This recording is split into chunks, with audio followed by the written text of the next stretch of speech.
삶의 지속, 헬렌 니어링과 스콧 니어링, 숲에서 얻는 것. 산살림은 역사 이래로 인류의 삶에서 몹시 중요한 구실을 했다. 나무는 앞으로도 변함없이 사람이 쓰는 기본 자원 노릇을 할 것이다. 사람이 짐승을 기르고 밭을 갈기 전에는 대개 나무에서 바로 먹을거리를 얻었다. 나뭇잎, 나무 뿌리, 나무즙, 나무 껍질, 나뭇가지, 나무에서 피어난 꽃, 나무에 열린 열매가 다 먹을거리였다.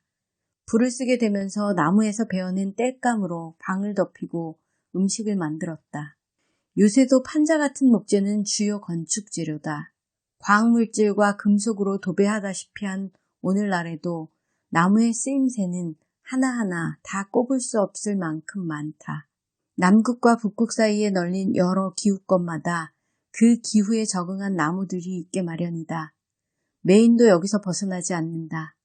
메인 어디를 가도 사과나무가 들판에서 자라고 있다. 돌 능금이 태반이어서 먹을 수 있는 건 거의 없지만 조니 애플시드와 그 시대 사람들이 뉴 잉글랜드에 과일나무를 들여왔다.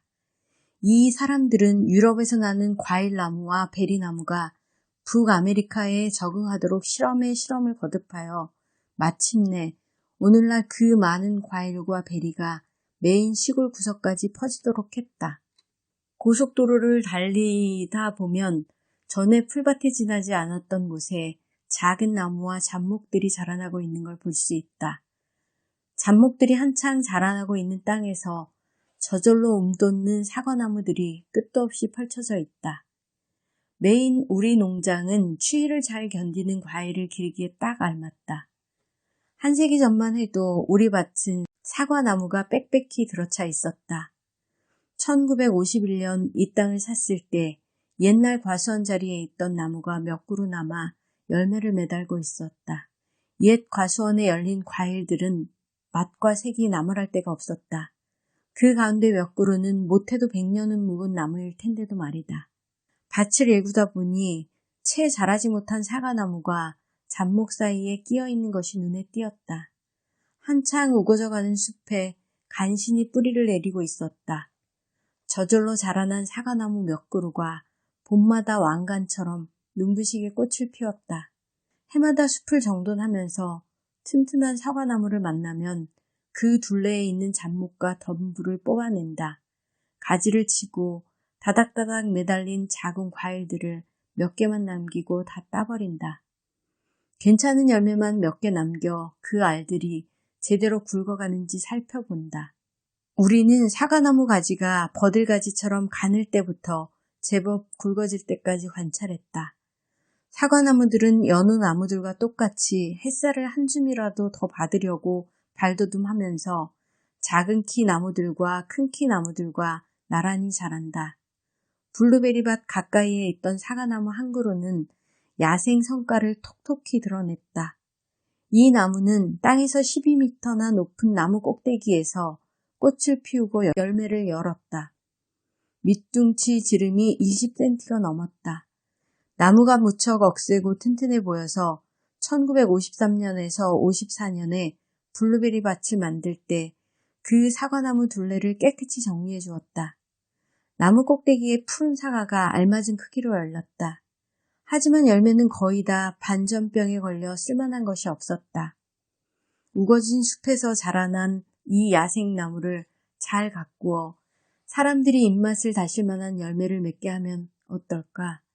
우리는 한번 실험해 보기로 했다. 사과나무에 4~5m 높이까지 올라갔다. 그 높이부터 겹가지들이 옆으로 뻗어나갔다. 가지 지름이 13cm쯤 되는 곳에서 톱으로 나무를 베었다.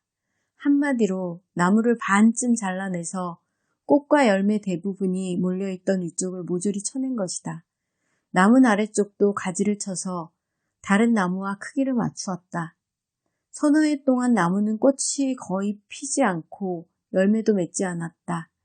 하지만 요새는 처음부터 과수원에 함께 심은 나무처럼 푸르러져 맛있는 사과가 주렁주렁 매달려 있다.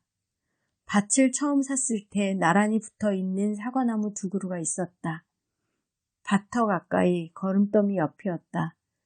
나무 두 그루가 도랑 바로 옆에서 자라나는 탓에 도랑물이 흐르면서 뿌리를 끊어냈다. 한 그루가 20도 가까이 기울어져서 다른 나무에 기댄 모양이었다. 사과나무 두 그루는 자생 품종이었다. 코틀랜드 품종과 비슷한 열매가 열렸지만 우리가 아는 바로는 젖붙이기를 한 나무는 아니었다. 기울어진 나무가 자라기도 훨씬 더 무성하게 자라려니와 열매도 훨씬 많이 열렸다. 두 그루에서 딴 사과로 맛있는 주스와 사과 소스를 만들었다. 우리가 이 사과나무를 돌보기로 했을 때 먼저 도랑 물줄기를 뿌리에서 멀리 떨어지게 하는 일부터 했다. 다음으로 나무에 거름을 주고 흙을 두텁게 덮어주었다. 그 뒤로 알이 굵고 맛 좋은 사과가 열렸다. 살충제를 주지 않았는데도 심했던 반전병이 눈에 띄게 사라졌다. 우리는 꼼꼼하게 사과를 골라냈다. 반점이 생기거나 벌레 먹은 사과는 모조리 따버렸다. 한창 사과 농사가 잘 될 때는 가지가 휘어지도록 사과가 열렸다. 사과 농사가 풍년이었던 1975년에는 나무 두 그루에서 사과를 무려 875리터나 땄다. 알도 굵었으려니와 맛도 기가 막혔다. 사과를 저장실에 두고 이른 봄까지 먹었다. 여태 쓴 이야기에서 알 수 있듯이 우리가 숲에서 주로 얻은 것은 과일이었다. 하지만 역사와 경험으로 따져볼 때 숲에서 가장 많이 얻는 것은 뭐니 해도 나무다. 땔감으로 쓸 나무, 집을 지을 때 쓸 나무, 기구를 만들 나무, 종이를 만들 나무, 이루 헤아릴 수 없이 많은 데에 쓸모있는 나무가 모두 숲에서 나오니까. 몇 해 전만 해도 아메리카, 아시아, 아프리카 대륙의 숲은 몇백, 몇천 년 동안 우거진 천여림 그대로였다. 오늘날 그나마 남아있는 숲이란 숲은 아름드리 나무를 넘어뜨려 돈과 맞바꾸려는 거센 압력에 시달리고 있다. 세계 인구가 늘어남에 따라 목재를 쓸 때가 점점 많아지기 때문이다. 지구에서 무추로 이루어져 있는 곳은 다른 무엇보다 나무가 자라는 데 알맞다. 가파른 언덕, 좁은 골짜기, 푸석푸석한 흙, 험한 날씨와 같은 조건에서 농사를 짓거나 텃밭을 가꾸기는 어렵다. 이런 곳에서는 나무에서 소득을 얻는 게 자연스럽다. 뉴 잉글랜드의 많은 곳이 이에 가깝다. 뉴 잉글랜드의 숲은 몇 세대에 걸쳐 품질이 뛰어난 임산물을 생산해냈다. 사람들이 200년 동안 뉴 잉글랜드를 떠나고 없다고 해도 나무들은 쉴 새 없이 스스로 자라나 울창한 숲을 되살려내리라. 땅의 쓸모를 두루 생각하는 중국 사람이나 알바니아 사람들이 땅을 쓰는 방법은 공식처럼 되어 있다. 산이나 가파른 빌탈은 수목 한계선까지 숲이 우거져 있다. 완만한 비탈에 가수원이나 포도밭을 가꾼다. 평평하거나 평지에 가까운 땅은 논밭으로 일군다.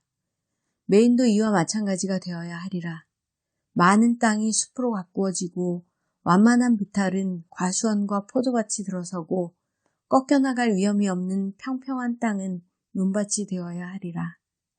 뉴 잉글랜드에 뿌리 내리고 숲에서 소득을 얻으리라 마음을 다지고 있는 이들은 잡초에 두덮이고 듬성듬성 나무가 자라난 숲을 재산 목록 앞쪽에 두어야 하리라.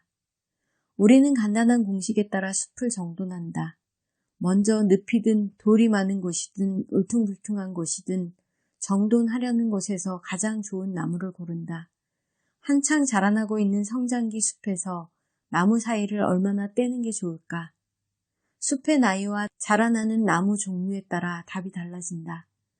크리스마스 트리로 쓰는 발삼전 나무는 사방으로 180cm씩 거리를 둔다. 시장에 내다 팔 만한 크기로 자라나면 한 그루 걸러 한 그루씩 뽑아낸다. 나무가 서로 붙어 있으면 햇빛이 숲속 땅까지 닿지 못한다. 밭농사를 지을 때도 우리는 채소 사이를 넉넉히 떼고 필요 없는 뿔을 뽑아낸다.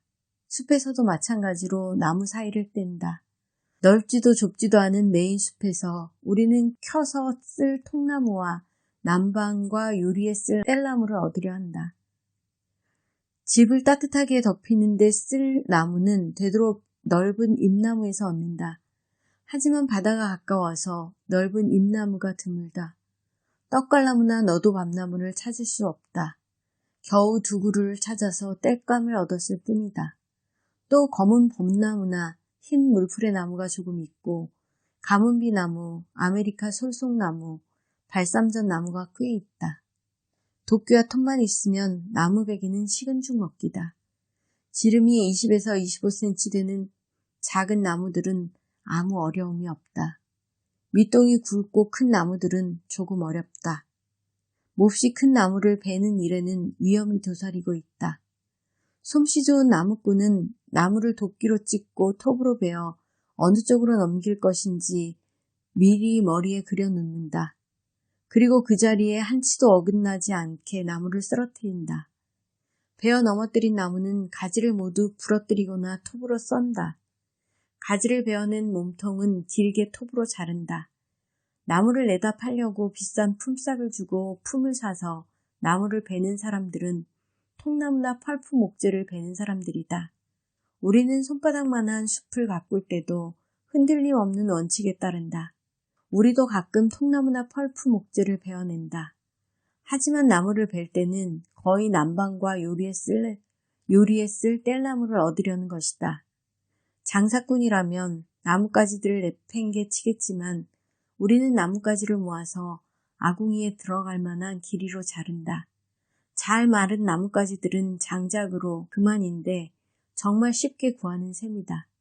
조금만 힘을 주어도 잘 부러지고 아궁이에서 활활 타오른다. 이글거리는 불꽃을 피우는 데는 잘 마른 나뭇가지보다 좋은 게 없다. 메인 농장에서 숲은 5분의 4가 점점 우거져 갔다. 5분의 1은 해마다 풀을 뽑거나 낫으로 베어서 숲이 번지지 못하게 한다. 여기는 풀밭으로 두고 곡식의 뿌리를 덮거나 거름으로 쓸 마른 풀을 얻는다. 풀 베는 기계가 없기 때문에 한 해에 고작해야 6시간에서 8시간만 쓰므로 기계를 가진 사람을 사서 한두 시간 일하게 하는 것이 낫다. 하지만 이곳에 고장나지 않는 기계가 드물어서 우리가 낫을 들고 베어낸다. 스코트가 2달 동안 아침 일찍 끼니 전에 운동 삼아 나가서 낫을 휘두른다. 작년 여름 어느 날이었다. 8에서 10사람이 시간과 힘을 보태서 함께 낫질을 했다. 동틀 무렵부터 땅거미 내릴 때까지 풀밭에서 잡초를 남김없이 베어냈다. 남자와 여자와 아이들이 등을 구부리고 풀밭을 손질하는 풍경은 브레겔의 한 그림 한 폭과 같았다. 지난 25해 동안 나무가 풀밭을 넘보지 못하게 정리하면서 풀밭을 조금씩 넓혀왔다. 우거져가는 숲을 도둑질하듯 야금야금 베어낸 것이 마음 아프다. 여기 메이는 옛날 벌거벗은 땅에서 우뚝우뚝 나무가 우거진 숲으로 탈바꿈해왔다. 자연이 가는 길에 거스르는 짓을 한 것이 아픔으로 남는다.